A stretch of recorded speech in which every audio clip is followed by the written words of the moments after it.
Why manifesting your SP is easy when you know this. Today on Awakening with Amy.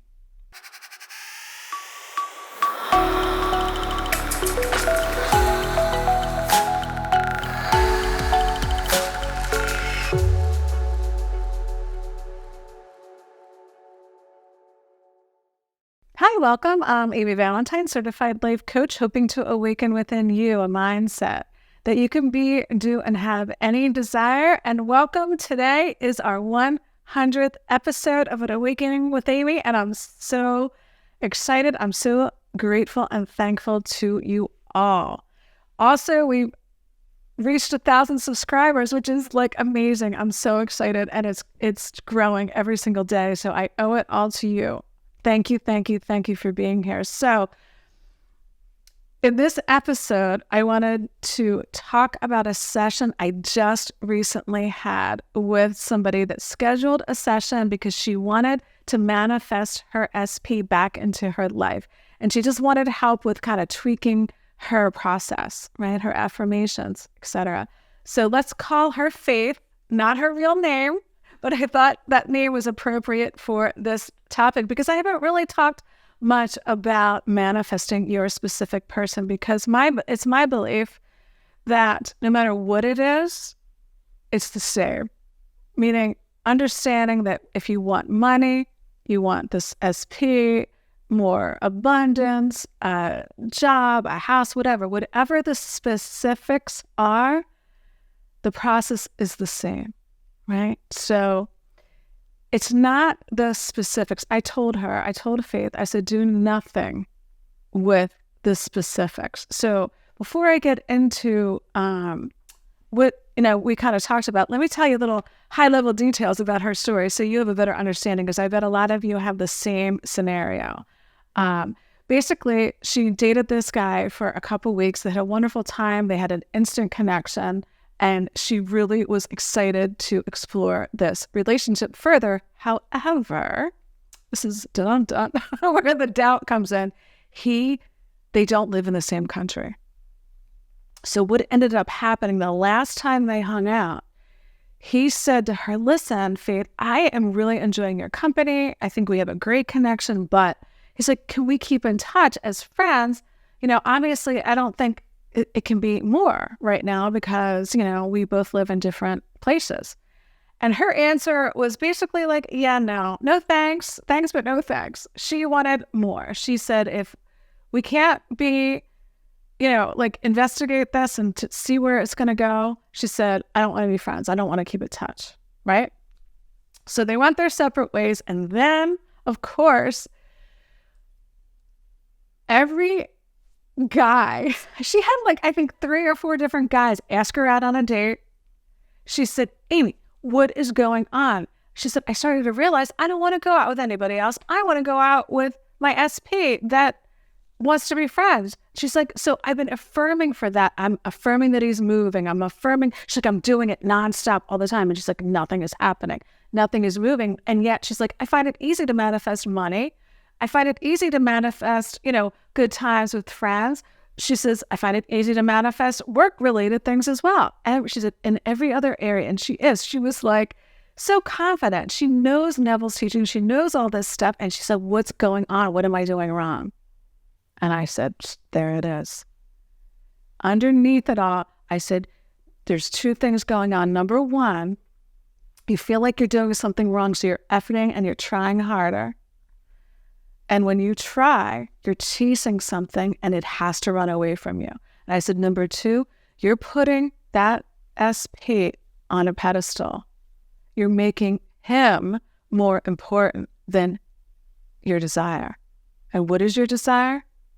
Our desire, like Abraham and Hicks, always has the same undertone, right? That behind every desire is what? To know ourselves as God. Is to feel the fulfillment that we are already.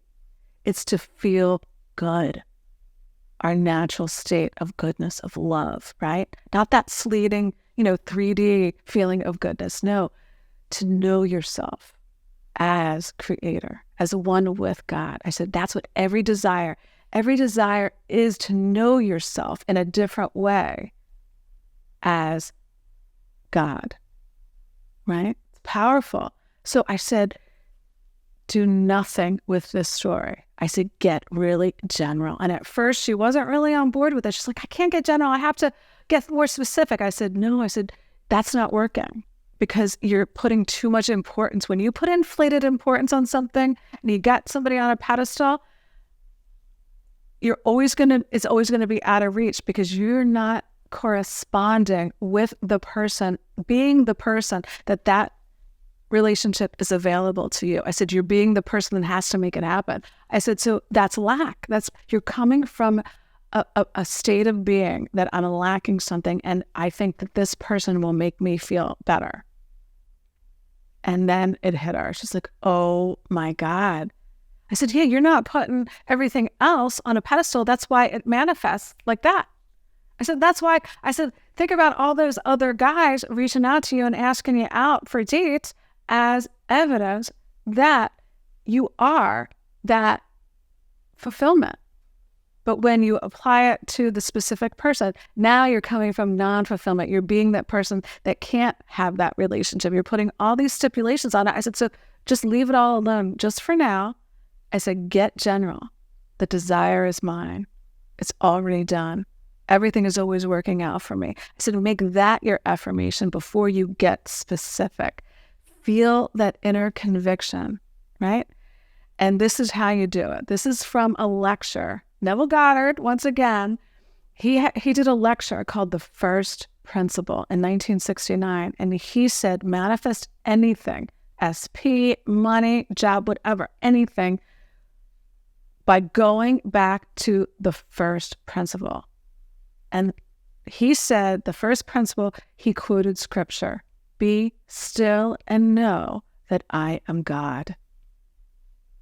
Be still, stop striving, stop trying, stop thinking that you have to effort to make something happen. Stop taking your cues from the 3D physical world, right? You are whoever you say you are. You get to define that. I am that I am is your power.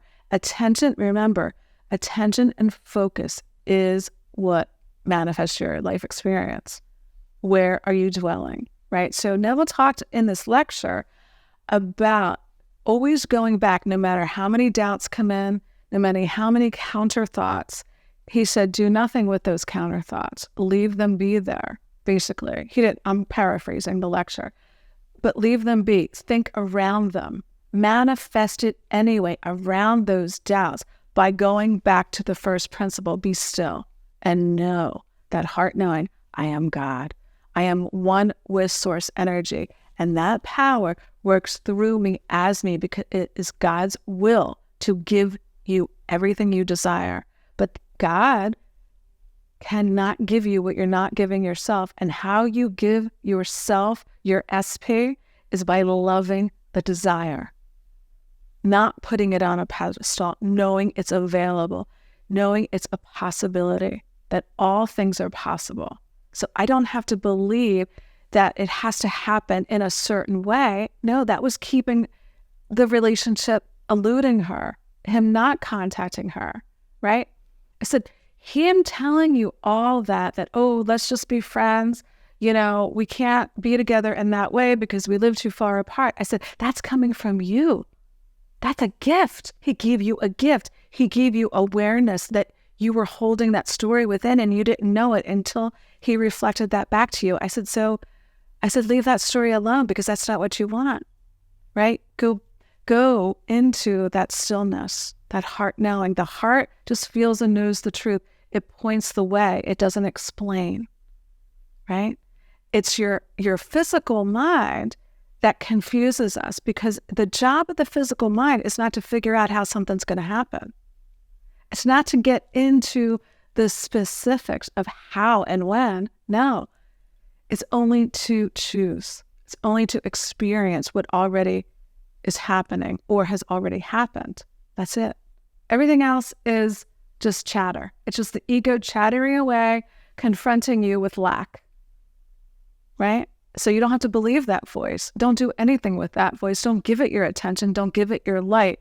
Don't fight it. Don't resist it, right? Just leave it be there. Because trying to manifest the specific person means it's not mine already. It's not available to me.